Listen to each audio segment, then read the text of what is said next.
এই জায়গাটা আমরা দেখব হচ্ছে ভূত্বক। আচ্ছা, ভূত্বক হচ্ছে তুমি আজকে এই ক্লাসটা যখন করছো তখন তুমি হয়তো কোথাও শুয়ে আছো অথবা কোথাও বসে আছো অথবা কোথাও দাঁড়িয়ে আছো। বেসিক্যালি তুমি কি করছো? তুমি বেসিক্যালি হচ্ছে এই পৃথিবীর যে একদম উপরের যে মাটির অংশটা আছে সেই মাটির অংশটার উপর দাঁড়াছো। এই অংশটাকে আমরা বলতে হচ্ছি ভূত্বক, মানে এই যে ভূয়ের ত্বক বা ভূয়ের পৃথিবীর চামড়া বা পৃথিবীর ত্বক, এই অংশটা আজকে তুমি যেমন দেখছো আজ থেকে কয়েক লক্ষ বছর আগে সেটা কিন্তু একই রকম ছিল না, আবার একই সাথে এটি কিন্তু কয়েক লক্ষ বছর পরে একই রকম নাও থাকতে পারে।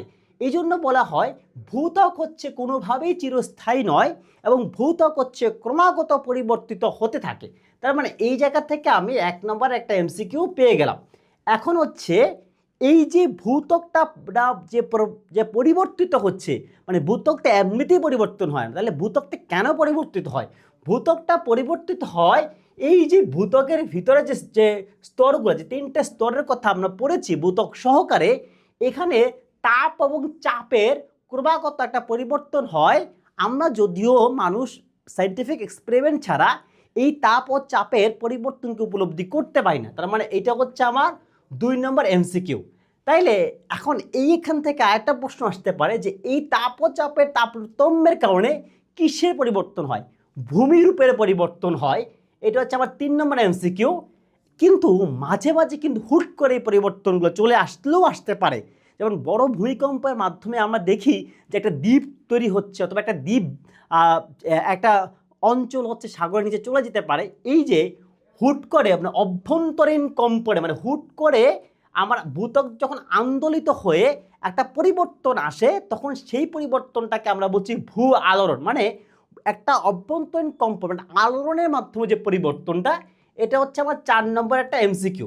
এখন কথা হচ্ছে এই যে পরিবর্তনটা হচ্ছে সেই পরিবর্তনটার পিছনে দায়ী কে? বেসিক্যালি পরিবর্তনের পিছনে লক্ষ বছর যাবৎ ভূয়ের অভ্যন্তরীণ অনেক ক্রিয়া বিক্রিয়া দায়ী, কিন্তু এর ভিতরে সবচেয়ে বেসিক কারণ হচ্ছে ভূমিকম্প।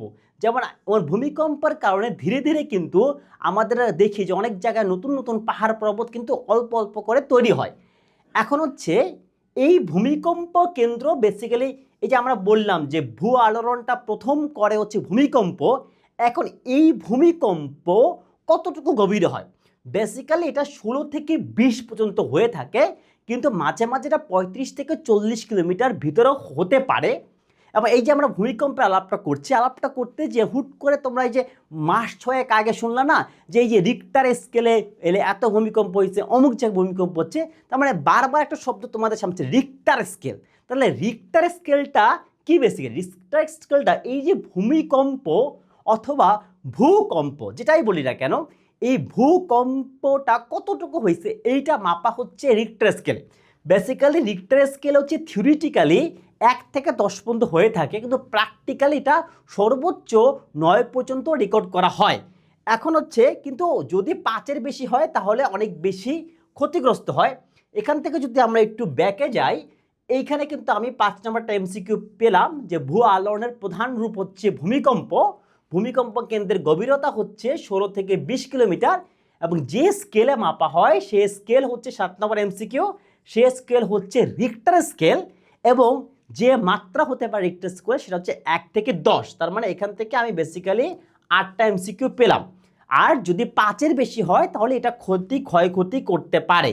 এটা 9 নম্বর এমসিকিউ। এখন প্রশ্ন হচ্ছে রিক্টার স্কেল, তার মানে একটা স্কেলের নামের আগে রিক্টার আছে, তাহলে কেন নামটা আছে? কারণ রিক্টার নামে একজন ভদ্রলোক 1935 সালে এটা আবিষ্কার করছিল। তার মানে রিক্টার স্কেল কে আবিষ্কার করছিল?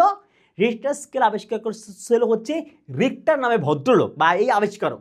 তার মানে এইখান থেকে আমি পাচ্ছি দুইটা, যে কবে 1935 সালে এবং কে, সেটা হচ্ছে রিক্টার। তার মানে আমি এখান থেকে আরও দুইটা এমসিকিউ পেয়ে গেলাম। এখন হচ্ছে ভূমিকম্পের যে তরঙ্গ, সেই ভূমিকম্পের তরঙ্গ কিন্তু বেসিক্যালি 3 ধরনের হয়, যেটাকে আমরা বলি পি, এস, এল।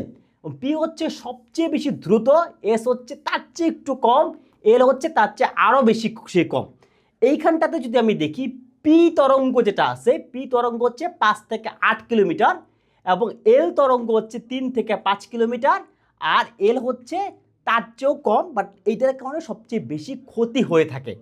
আচ্ছা, ভূমিকম্প যেমন হচ্ছে রিক্টার স্কেলে মাপি, কিন্তু রেকর্ডটা করি কিন্তু রিক্টার স্কেলে না। মানে ব্যাপারটা অনেকটা এইরকম যে তুমি কেজি দিয়ে, তুমি হচ্ছে একটা বস্তুর ওজন করছো কেজি দিয়ে, কিন্তু তুমি কি কেজি দিয়ে মাপছো না, তুমি কিন্তু একটা দাঁড়িপাল্লা বা একটা পরিমাপক ব্যবহার করছো। এই জায়গাতে যে পরিমাপকটা ব্যবহার করা হয় সেটা হচ্ছে সিসমোগ্রাফ। এখন এতক্ষণ পর্যন্ত আমরা কোন আলাপে ছিলাম? তার আগে এইখান থেকে আমি আরও 3টা এমসিকিউ পেলাম, 11, 12, 13। এইখান থেকে আবার যদি আমি ভূমিকম্প রেকর্ড করি কোন মেশিনে, সেটা হচ্ছে সিসমোগ্রাফ, তাহলে এইখান থেকে আমি পাইলাম 14টা এমসিকিউ অলরেডি পেয়ে গেছি। এখন হচ্ছে তোমরা হয়তো তো অলরেডি দেখেছো এবং জেনেছো যে ভূমির একটা আলোড়ন হয় এবং ক্রমাগত পরিবর্তিত হয়। এই জায়গা থেকে খুব গুরুত্বপূর্ণ একটা তত্ত্ব আছে, যেটাকে টেকটোনিক প্লেট থিওরাম, যেটাকে বাংলায় আরও সুন্দর করে বলি পাত সংস্থান তত্ত্ব। পাত সংস্থান তত্ত্ব বলে হচ্ছে পৃথিবীর ভূত্বক হচ্ছে কয়েকটা পাত বা কয়েকটা বিভাগে বিভক্ত। বেসিক্যালি এখান থেকে 27টি পাতের কথা উল্লেখ করা হয় বা জানা যায়, যাবে 7টা হচ্ছে অত্যন্ত বৃহৎ এবং এর ভিতরে 20টা হচ্ছে ক্ষুদ্র। এখন প্রশ্নটা হচ্ছে বেসিক্যালি এই পাতগুলো যখন পরস্পরের সাথে সংঘর্ষ হয় তখন সেখানে ভূমিকম্প হয়। এই যে সংঘর্ষ, এই বিচ্যুতি এবং সঞ্চালন, এর কারণে বেসিক্যালি ভূমিকম্প হয়। মাঝে মাঝে স্পেশালি ভঙ্গিল পর্বতমালা এবং আগ্নেয়গিরি পর্বতমালা এই যে পাতের সংঘর্ষ, বিচ্যুতি এবং সঞ্চালনের মাধ্যমে হয়ে থাকতে পারে। তো এইখানে অলরেডি আমরা আরেকটা তথ্য, এইখানে তার আগে আমি দেখি এখান থেকে আরও আমি 2টা এমসিকিউ দেখলাম যে কয়টা পাত, একটা এমসিকিউ, এবং তারা কয়টা, সেটা হচ্ছে 7টা বৃহৎ এবং হচ্ছে 20টা হচ্ছে ক্ষুদ্র। তো এই জায়গা থেকে বেসিক্যালি আমরা আর একটা এমসিকিউ দেখলাম। এখন হচ্ছে এইখান থেকে যদি আমি ভঙ্গিল পর্বতটা দেখি, জেইভার লেপিকন নামে একজন ভদ্রলোক একটা থিওরি দেয়, যেটাকে বলা হয় হচ্ছে ভঙ্গিল পর্বত গঠন তত্ত্ব, বা এই থিওরিমটা হচ্ছে ভঙ্গিল পর্বত বা যেটা হচ্ছে ভাঁজযুক্ত পর্বত, সেটাকে যেমন ভাঁজযুক্ত পর্বত একটা সুন্দর এক্সাম্পল হচ্ছে আমাদের এই উপমহাদেশেই আছে, সেটা হচ্ছে হিমালয় পর্বত। উনি যেটা বলেন সেটা হচ্ছে যে আনুভূমিক বা এই যে পাতের যে ক্রমাগত ঘর্ষণ বা সঞ্চালনের কারণে ভূত্বকের একটা স্থান হচ্ছে উপরে উঠে যায় এবং ওইটা হচ্ছে একটা পর্বত হয়। এই থিওরিটা দেওয়া হচ্ছে জেইভার এল পিকন 1968 সালে, এবং এইটা আমার হচ্ছে পর্বতের একটা বিশেষ শ্রেণী যে ভঙ্গিল পর্বত, সেটাকে ব্যাখ্যা করে। তো এই জায়গা থেকে আমি আরও 2টা, যে কত সালে এবং কবে, এইরকম হচ্ছে 17 এবং 18, আরও 2টা এমসিকিউ আমরা পরীক্ষায় আশা করতে পারি। তার মানে আমরা দেখলাম যে ভূমিরূপ পরিবর্তনের এই যে সেকশনটা, এটা একটু ক্রিটিক্যাল, এখান থেকে অনেক বেশি এমসিকিউ পরীক্ষায় চলে আসতে পারে।